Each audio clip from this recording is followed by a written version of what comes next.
Motivation. Poof. You are now successfully motivated. Anybody? No? I didn't think so. And here's why. It's because motivation is not something that comes from outside of us. It's not something that other people give us. If it were, the greats would just be wasting their time. No one would get anywhere because we would constantly be having to watch motivational videos, read motivational posts, go to motivational meetings. If we are going from here, ground floor, to here, when we hear a motivational speaker and then go right back down, we're not motivated. Not really. We get excited. That's one thing. But motivation is another. It comes from inside us. It's based on two things: what we value and what we desire. Or better yet, it's based on one thing, what we value, because we desire what we value, right? Now, what do we value? We value a variety of different things. We value money. We value people. We value things. We value ideas.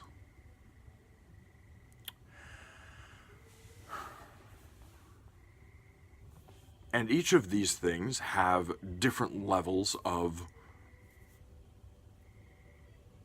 attainment, you could say, that are intrinsic to them, right? So we, by our nature, will be more motivated to do things for people that we value than for money, if we're healthy. But does that mean that money is a bad thing to be motivated to obtain? No, not necessarily, and here's why. So I sincerely believe, as I've said before, that success comes with comes with relationships. It comes with relationships.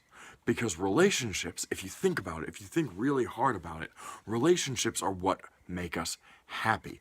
Are they flawed? Yes, because we as people are flawed. But consider this. Pure iron.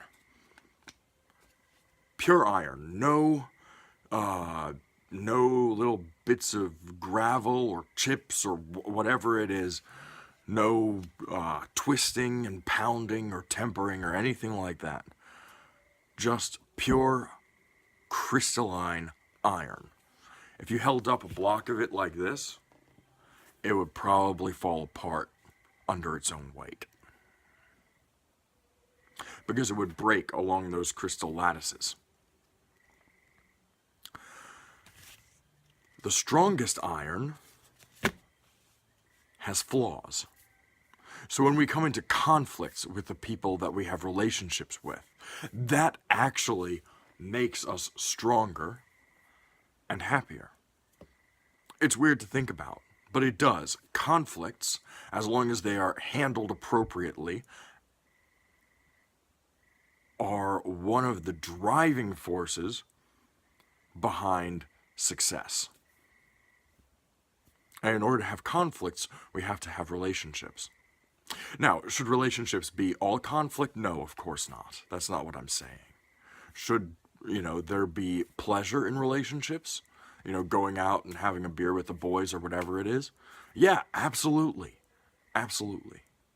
All I'm saying is that a little bit of conflict in those relationships, along with everything else that relationships provide, leads to happiness. Now, where does money come into relationships? That's the other thing I wanted to talk to you about tonight. Where does money come into relationships? Here's where. Don't think of money as pieces of paper. Think of those bills. Think of these bills in my hand as the reward I received for doing something for society, for doing work. And for that work, I received the right, in the form of bills or IOUs from society, to go back to someone else in society and say, here, I am redeeming these in exchange for something. It's the right to redeem that work that I did from society. And then that person who does that work for me and obtains the money now has the right to go and collect from someone else who's offering, right? Our entire society is held together by this one singular concept, the exchange of work.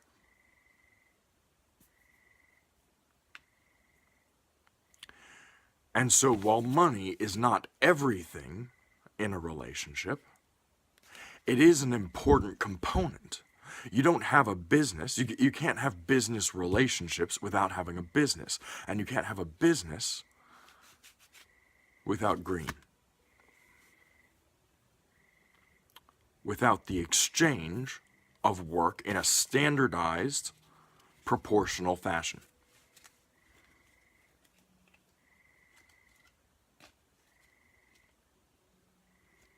So when you're thinking about what motivates you, when you're thinking about what you value, if you're thinking about money, think about what I said in this video. It's going to be very, very important to keep in mind. My intuition tells me that it will be. Obviously, I am not the most successful person in the world just yet, but I sincerely believe that this is important. Because all of these things that we value have their places. Some are lesser than others, so like lesser goods than, but I don't want to get all philosophical on you. The point is, everything that we value is connected. Whether it's merely connected through us or connected through the concept that I just explained, or connected by some other means that we haven't yet explored.